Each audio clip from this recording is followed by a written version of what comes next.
Hi hello welcome to Kiran TV news.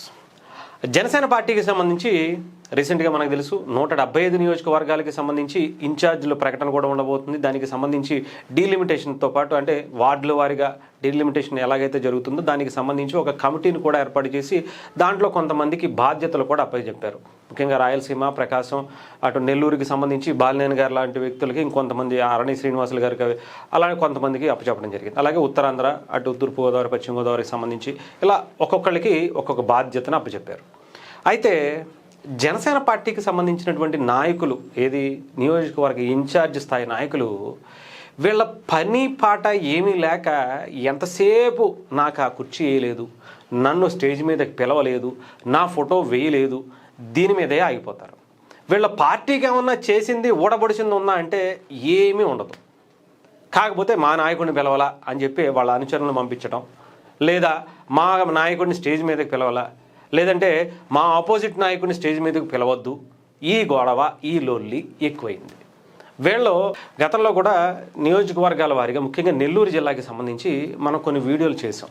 అక్కడ నియోజకవర్గ ఇన్ఛార్జులుగా వీళ్ళ ఓడబొడిచింది ఏంటి అని చాలా డైరెక్ట్గానే చాలా వీడియోలు నా దగ్గర ఇప్పటికే ఉన్నాయి. పబ్లిక్లో నేను వెళ్ళి అక్కడ చాలా క్లియర్గా తీసుకున్నటువంటి మాటలు, ఆ వీడియోలన్నీ కూడా నా దగ్గర ఉన్నాయి. బట్ ఎవరూ కూడా గ్రౌండ్ లెవెల్లో పని చేయకుండా ఇలా మీటింగుల దగ్గరికి వచ్చి హడావిడి చేసి నేను ఇన్ఛార్జిని, నన్ను పిలవాలి, నా ఫోటో అక్కడ వేయాలి, నన్ను తప్ప స్టేజ్ మీదకి ఇంకొకళ్ళని పిలవడానికి వీల్లేదు అని చెప్పి వీళ్ళ ఆనందం ఏంటో, వీళ్ళ కష్టం ఏంటో, వీళ్ళ బాధ ఏంటో నాకైతే అర్థం కావట్లేదు. ఇక్కడ జనసేన పార్టీ అధినేత పవన్ కళ్యాణ్ గారు ఆయన రెక్కల కష్టంతో రాష్ట్రంలో అధికారంలోకి తీసుకొచ్చి కూటమిలో భాగం చేస్తే వీళ్ళు ఏం చేస్తున్నారు? పార్టీకి ఏమన్నా బలం చేస్తున్నారా? పార్టీని ఏమన్నా నిలబెడుతున్నారా అంటే ఏమీ లేదు, సున్నా. చెప్పాలంటే వీళ్ళ వల్ల జనసేన పార్టీకి ఎటువంటి ఉపయోగం ఉండట్లా. పవన్ కళ్యాణ్ గారు ఒక కమిటీ వేశారు, వాళ్ళు వాళ్ళ పని చేసుకోవడానికి అక్కడికి వచ్చారు. మధ్యలో వీళ్ళ బాధ ఏంటో ఎవరికి అర్థం కాదు.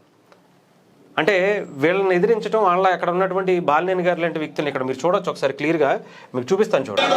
ఇది ఎక్కడో ప్రకాశం జిల్లాలో అట.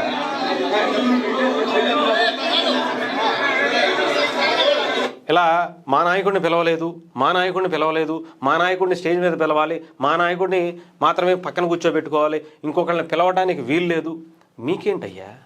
పవన్ కళ్యాణ్ గారు ఇచ్చినటువంటి ఆదేశాలను కూడా మీరు తొంగలో తొక్కేసి మీ ఆదేశాలు, మీ జాగికి సంబంధించినటువంటి అన్నీ తీసుకెళ్ళి ఆయన మీద రుద్దాలా? పవన్ కళ్యాణ్ గారి మాట కూడా వినరా? పవన్ కళ్యాణ్ గారు చెప్పిన పని కూడా చేయనివ్వరా? ఏంటి అసలు మీ బాధ? పార్టీని ఏం చేద్దాం అనుకుంటున్నారు మీరు? కనీసం మీ నియోజకవర్గంలో పట్టుమని 10 మందికి కూడా తెలియని మీరు ఏంటి సొల్లువాగుడు, ఏంటి పని నాకు అర్థం అవ్వదు. మీ వల్ల ఎవరికి ఉపయోగం? పార్టీకి మీరు చేసింది ఏంటి? మీరు నాయకుడిగా ఎదగటం మానేసి, అంటే పైగా మీరు జిల్లాల్లో కనీసం ఒక్క నియోజకవర్గంలో కూడా బలమైనటువంటి ఇంపాక్ట్ చూపించకుండా గెలిచేటువంటి స్థాయికి, కనీసం పోటీ చేయాలనేటువంటి ఆలోచన స్థాయికి వెళ్ళటం మానేసి మీరు ఇక్కడికి వచ్చి ఏయో పెద్ద బిల్డప్లు కొడితే ఎలా చెప్పండి? ముందు మీరు పని చేయండి, పార్టీని నిలబెడటానికి కనీసం ప్రయత్నం అయినా చేయండి. ఆ తర్వాత మీరు బిల్డప్లు ఇచ్చుకోండి, ఏమన్నా ఇంకో సినిమా రేంజ్లో ఎలివేషన్స్ ఇచ్చుకోండి. అంతే తప్ప ఇలా ఏమీ లేకుండా ఆలు లేదు, సూలు లేదు, కొడుకు పేరు ఏదో సోమలింగం అన్నారంట. అక్కడ పార్టీకి సంబంధించి ఎటువంటి డెవలపింగ్ లేదు, ఎటువంటిది కార్యక్రమాలు లేవు. అధికారంలోకి వచ్చిన తర్వాత ఆ ఎమ్మెల్యేల కార్ల దగ్గర డోర్లు తీసుకోవటం, వాళ్ళతో పాటు జీ హుజూర్ అని చెప్పి వాళ్ళకి సాష్టాంగ నమస్కారాలు చేసేయటం, వాళ్ళ ఎక్కడికి వెళ్తే అక్కడికి వెళ్ళిపోయి పొర్లుదండాలు పెట్టేయటం తప్ప పార్టీని ఎదగనివ్వటం, పార్టీని కనీసం ప్రజల్లోకి తీసుకువెళ్ళటం, ఒక నాయకుడిగా మీరు కూడా ప్రజల్లోకి వెళ్ళేటువంటి ప్రయత్నం చేయటం, మీరు ఎమ్మెల్యేగా అవ్వాలనే ఆలోచన కానీ, ఎమ్మెల్యేగా మనం పోటీ చేయాలనే ఆలోచన కానీ ఏమీ లేకపోవటం, ఎంత దారుణంగా ఉంచి మళ్ళీ మీరు ఎదవ బిల్డప్లు ఎందుకు చెప్పండి? నాకు అర్థం కాదు. నియోజకవర్గ ఇన్ఛార్జీలు అనే వ్యక్తులు పార్టీకి ప్లస్ అవ్వాలి, పార్టీ ఆదేశాలను గౌరవించాలి. పవన్ కళ్యాణ్ గారు ఇచ్చినటువంటి ఒక కమిటీకి, ఆ కమిటీకి గౌరవం ఏది? బాలినేని గారు కావచ్చు, లేకపోతే ఇంకొకళ్ళ గారు కావచ్చు, అక్కడికి వచ్చి మీటింగ్ చేసుకుంటుంటే మీరు వచ్చేయండి. నాకు అర్థం కాదు. మీ అభ్యర్థులు ఏంటో, మీ ఇబ్బందులు ఏంటో, మీ ఫిర్యాదులు ఏంటో ఇవ్వండి, అవి ఆయన పైనకి తీసుకెళ్తారు. అంతేగాని ఈ పంచాయతీలు ఏంటి నాకు అర్థం కాదు. పార్టీని ఎదగాలని చెప్పేటువంటి కార్యక్రమం చేయకుండా ఏంటి గొడవలు? మీకు అసలు ఏం చేద్దాం అనుకుంటున్నారు? కనీసం పార్టీని రేపొద్దున ఈ 21 నుంచి కనీసం 42కో లేదంటే 50 స్థానాలకో పోటీ చేసేటువంటి ప్రయత్నం ఏమైనా చేశారా? అసలు మీ నియోజకవర్గాల్లో ఇన్ఛార్జీలకి డైరెక్ట్గా అడుగుతున్నా, మీ నియోజకవర్గ ఇన్ఛార్జీల్లో కొంతమంది, అందరూ నేను చెప్పట్లా, ముఖ్యంగా కొంతమంది అంటే ఏదో అంటారు కదా, గట్టిగా అడావుడి తప్ప చేసే పని లేదని, అలాగే ఉంటుంది. అలాంటి నాయకులకి చెప్తున్నా, మీ వల్ల పార్టీకి ఏంటి ఉపయోగం ఒకసారి ఆలోచించుకోండి. పార్టీకి మీరు చేసినటువంటి పని ఏంటి? పార్టీలో మీరు ఎదగకుండా, పార్టీని కూడా ఎదగనివ్వకుండా, పార్టీని కనీసం ప్రజల్లోకి తీసుకువెళ్ళి నేను ఈ నియోజకవర్గ ఇన్ఛార్జిని అని చెప్పి సాధారణ ప్రజలకి కనీసం మీ పేరు కూడా తెలియకుండా ఉండటం వల్ల ఉపయోగం మీకేంటి, పార్టీకి ఏంటి? ఆలోచించుకోండి ఒకసారి. దీనివల్ల పవన్ కళ్యాణ్ గారు ఎంత రెక్కల కష్టంతో ఆయన దశాబ్ద కాలం పాటు ఒక యుద్ధం చేసుకుంటూ పార్టీని నడుపుకుంటూ వస్తుంటే మీరు దీన్ని ఇలా చేయటం ఎంతవరకు కరెక్టు?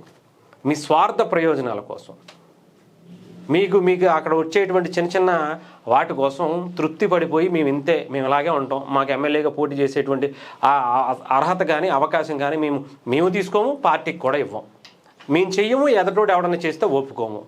ఎవడన్నా వచ్చి మేము పార్టీని డెవలప్ చేస్తాం, మంచి కార్యక్రమాలు చేస్తామంటే అబ్బే మాకు కుదరదు, మేమే చెయ్యాలి, చేయకపోతే లేదంతే. ఇంకొకళ్ళు వచ్చి చేయడానికి అవదు, చేయొద్దు, అంతే. మేము పెట్టాం పక్కన, మేము అన్నం పెట్టాం పక్కన కూడా అన్నం పెట్టినవు, ఇంతే. ఉంటే అలాగే ఉండాలి, పార్టీ అలాగే నాశనం అయిపోవాలి అనేటువంటి బాధ తప్ప ఇంకొకటి లేదేమో అని అయితే ఇప్పుడు అక్కడ నెల్లూరు జిల్లాకి సంబంధించినటువంటి కార్యక్రమాలు కావచ్చు, ఇక్కడ ఒంగోలుకి సంబంధించినటువంటి కార్యక్రమాలు కావచ్చు, ఈ ఎక్కువగా కనిపిస్తున్నటువంటి పరిస్థితి. మిగతా జిల్లాలో అయితే నాకు ఎక్కడా కనిపించలేదు కానీ, బట్ ఇక్కడ మీరు ఏం చేశారు? ఒంగోలు జిల్లాలో మొత్తంలో జనసేన పార్టీ బలం ఎంత, మీరు ఎంత పీకేశారు, అక్కడ ఎంత ఏ రేంజ్లో పీకి అక్కడ పాక పెట్టేశారు అనేది ఒకసారి చూపించండి. ఎన్ని సభ్యత్వాలు చేశారు, జనాల్లోకి ఎంత కార్యక్రమాలు తీసుకెళ్లారు, ఎన్ని జనసేన పార్టీకి సంబంధించి రేపొద్దున ఈ నియోజకవర్గంలో నేను నిలబడితే హ్యాపీగా గెలుస్తాననేటువంటి ధైర్యాన్ని మీకుందా? చూపించండి ఒకసారి కావాలంటే. నెల్లూరు జిల్లాకి సంబంధించి ఉన్నటువంటి చంద్రగిరి కావచ్చు, ఆత్మకూరు కావచ్చు, ఇంకొకటి కావచ్చు, ఏదైనా కావచ్చు, ఒక్క నియోజకవర్గంలోకి సంబంధించినటువంటి నాయకుడి పేరు చెప్పండి బయటకు వచ్చి. ఇన్ఛార్జీలుగా ఉన్నటువంటి వ్యక్తులు బయటకు వచ్చి ఎస్ నేను నియోజకవర్గంలో ఇప్పుడు పోటీ చేస్తే హ్యాపీగా గెలుస్తా అని ఒక్క మాట తీసుకొచ్చి ఒక 100 మందితో డైరెక్ట్గా చెప్పించండి ఒక మాట. సాధారణ ప్రజలతో, జనసేన అభిమానులతో కాదు, పవన్ కళ్యాణ్ గారి అభిమానులతో కాదు, సాధారణ ప్రజలతో నేను ఈ నియోజకవర్గ ఇన్ఛార్జిని అని చెప్పి పేరు చెప్పించండి చూద్దాం. జనసేన పార్టీ ఇన్ఛార్జ్ అంటే ఎవరు అనేటువంటి ఒక సర్వే చేయండి కావాలంటే, సాధారణ ప్రజల దగ్గరికి వెళ్ళి. నా దగ్గర ఉంది సర్వే, మేము చేస్తాం, కావాలంటే చూపిస్తా. పార్టీకి చెడ్డ పేరు వస్తుందని చెప్పి మీలాంటి వాళ్ళ వల్ల పార్టీకి ఎందుకు చెడ్డ పేరు రావటం అని ఆలోచిస్తున్నాం కానీ మీరు చేసేటువంటి పనులు మరీ ఇంత దిగజారకూడదు, కొంచెం ఆలోచించుకోండి. ఫోటోల దగ్గర, కుర్చీల దగ్గర కూడా ఏంటయ్యా, మీరు ఏదన్నా పొడిచేటువంటి పని ఇక్కడికి వచ్చి గొడవలు పడతాం కాదు, జనాలకు వెళ్ళి మేము ఇదిగో ఇది చేస్తున్నాం అని చెప్పి అప్పుడు ధైర్యంగా వచ్చి అప్పుడు అడగండి. అక్కడ మాత్రం ఏమీ ఉండదు, ఇక్కడికి వచ్చి అడావిడి ఏంటో నాకైతే అర్థం కాదు. ఈ జనసేన పార్టీకి సంబంధించి ముఖ్యంగా ఇలాంటి అడావిడి జనాల్లో దగ్గరికి వెళ్ళి మంచి పేరు తెచ్చుకోవడంలో చూపించండి. ఇక్కడ చూపించేటువంటి శ్రద్ధ పవన్ కళ్యాణ్ గారి దగ్గర, వచ్చినటువంటి నాయకుల దగ్గర కాదు, జనాల్లో మంచి పేరు తెచ్చుకునేటువంటి ప్రయత్నం చేయండి. మా కోసం ఒక నాయకుడు నిలబడిరాడు మా నియోజకవర్గంలో, డెఫినెట్గా ఇతను గెలిపించుకుంటే మనకి మంచి పని జరుగుతాయి అనేటువంటి భావన కలిగించండి. కనీసం దాని మీద కాన్సన్ట్రేషన్ చేయండి. అలా చేసేవాళ్ళన్నా కనీసం మీరు చేయకపోతే ఎంకరేజ్ అన్నా చేయండి. మేము ఎలాగ చేయట్లేదు కదా, ఆయన చేస్తున్నాడు కదా అని చెప్పి సంతోషపడండి. మేము చేయకపోతే పార్టీ నష్టపోద్ది, ఆయననే చేస్తున్నాడు కదా, కనీసం పార్టీని తీసుకెళ్తున్నాడు కదా, సంతోషపడండి. కొంచెం పవన్ కళ్యాణ్ గారికి మీరు ప్లస్ అవ్వాలి కానీ జనసేన పార్టీకి ఇలా మైనస్ అయ్యేటువంటి కార్యక్రమాలు చేయకండి దయచేసి.